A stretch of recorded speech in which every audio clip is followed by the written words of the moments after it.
ground and air coming at you again. I wanted to do another short product review.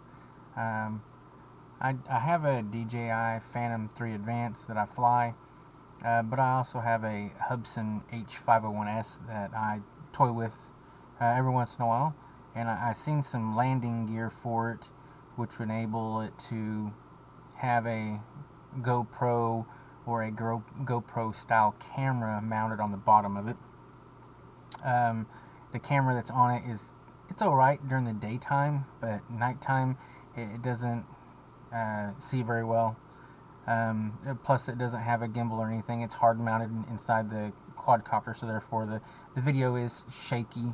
Got a jello effect.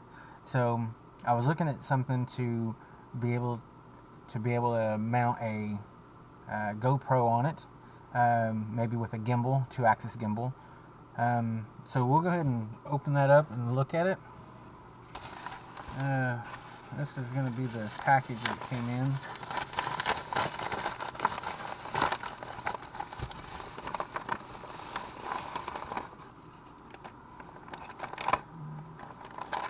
Alright, looks like I have another package here to open up.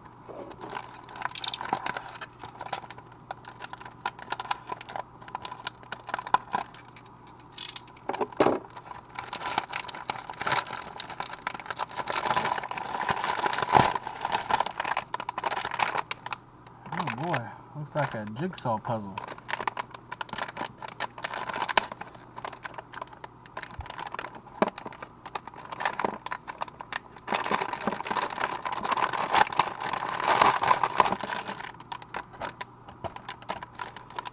Well, we got some rubber bumpers for the camera mount.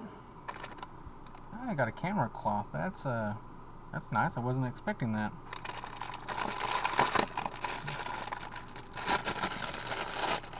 It looks like there is the gimbal mount for the camera. Fit a standard GoPro style action camera.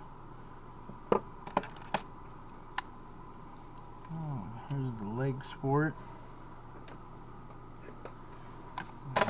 Cut off.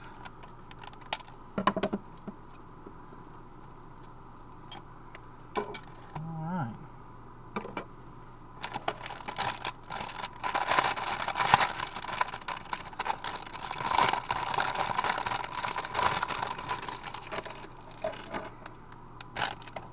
Well, it does look like some assembly is required.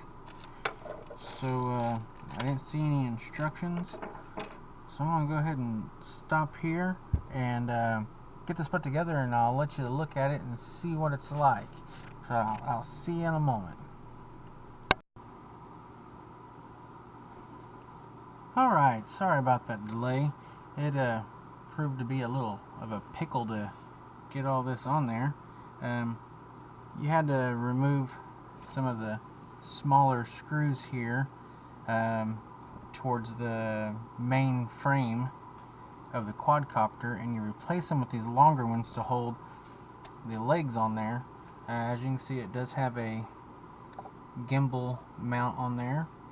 It has the clamps that close over the top of the frame of the quadcopter. So it's got several secure points.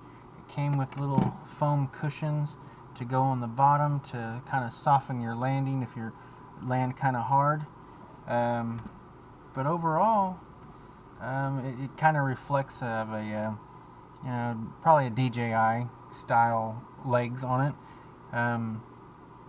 But it does allow it to have enough clearance to put a camera on here, or even take this off and mount a 2-axis gimbal on there, which is what I plan on doing.